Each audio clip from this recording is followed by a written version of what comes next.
प्रधानमंत्री नरेंद्र मोदी का टीबी मुक्त भारत 2025 के संकल्प को देखते हुए देश में एक ऐसा राज्य है मेघालय, जहां गली मोहल्ले में बैठने वाले देसी डॉक्टर के सहारे सरकार ने टीबी के खिलाफ अभियान तेज किया हुआ है।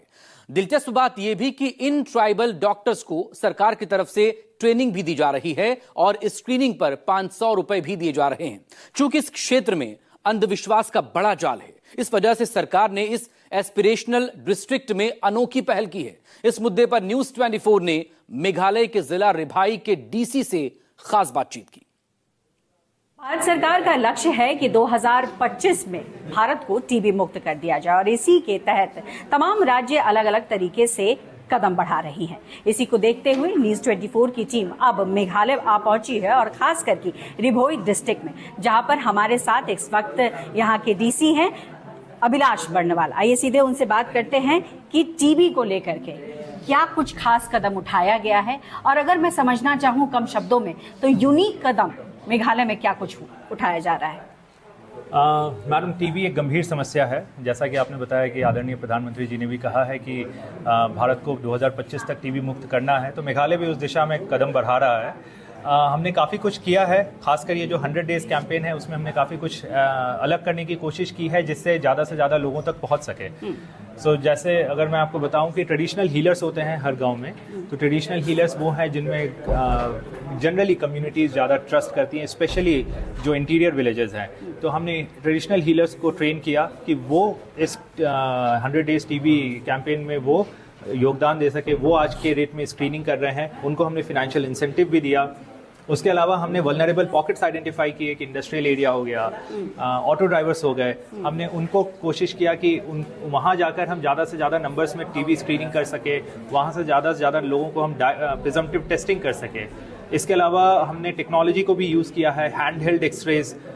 वो चीज़ है जो एक 2 व्हीलर में भी लेके हम दूर दराज गांव तक जा सकते हैं। मेरे ज़िले में 620 गांव में आप मान लीजिए कि कम से कम 100 गांव तो ऐसे होंगे जो बहुत हार्ड टू रीच एरिया, जहाँ पे शायद सड़कें भी नहीं जाती हों, जहाँ पे 20 से 25% गाँव में आपकी टेलीकॉम कनेक्टिविटी नहीं है। तो इन विलेजेस में हेल्थ सर्विस लेकर जाना एक चैलेंज हो सकता था, लेकिन ये हैंड हेल्ड एक्सरे जो 2 व्हीलर में जा सकता है, उसके थ्रू हमने काफ़ी लोगों की प्रिजम्पटिव टेस्टिंग की है। एंड अगर एक नेशनल स्टैटिस्टिक दूँ तो अगर इन हैंड हेल्ड एक्सरेज को यूज़ न किया जाए तो आप मान लीजिए कि लगभग 42% TB patients you will miss out on. Okay, एक बहुत महत्वपूर्ण बात आपने कही जो अभी तक हमने कई राज्यों में देखा है, यहाँ एक अलग सुनाई दिया कि ट्रेडिशनल हीलर्स उनका इस्तेमाल हो रहा है। ये आम भाषा में कौन लोग हैं? अगर हम आम लोगों को समझाना चाहें तो ये कौन व्यक्ति हैं जो कि कम्युनिटीज में जाके लोगों को जागरूक कर रहे हैं? आप अगर ऐसा समझे मैडम कि ये वो लोग हैं जिनके पास कोई डिग्री नहीं है,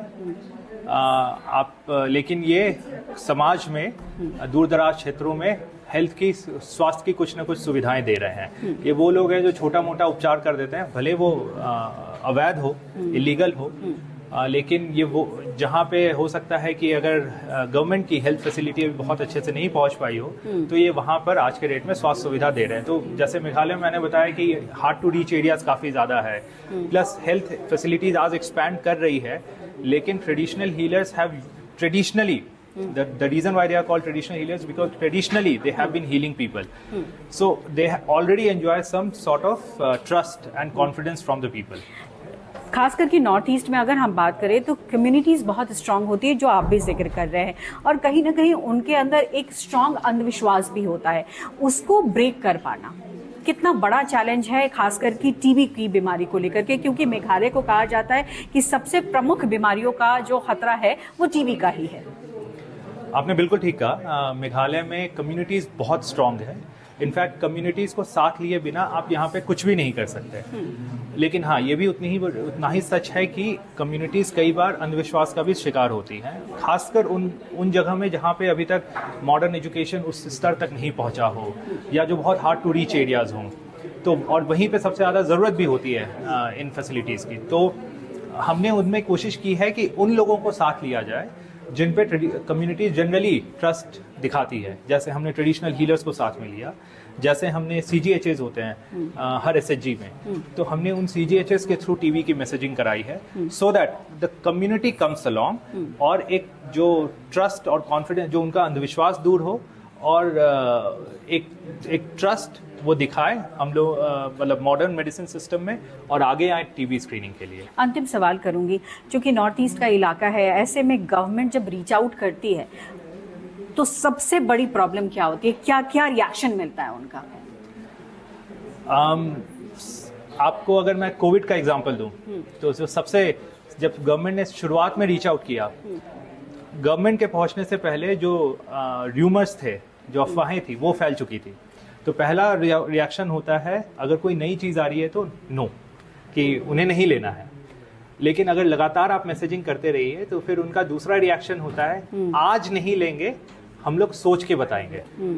तो basically this requires consistent engagement with the community, कि वो जो उनका रेजिस्टेंस है वो धीरे धीरे ब्रेक करके we reach an inflection point जहाँ पे people then come along. But the beauty is also कि एक बार अगर कम्युनिटी अग्री कर गई, then there is no going back. बहुत बहुत शुक्रिया न्यूज़ 24 से बात करने के लिए। तो परिस्थिति विषम क्यों ना हो, अगर आप लगातार कोशिश करते हैं तो सफलता मिलती है, और इसी में अग्रसर है इस वक्त रिभोई डिस्ट्रिक्ट भी और मेघालय भी। पल्लवी झा, न्यूज़ 24।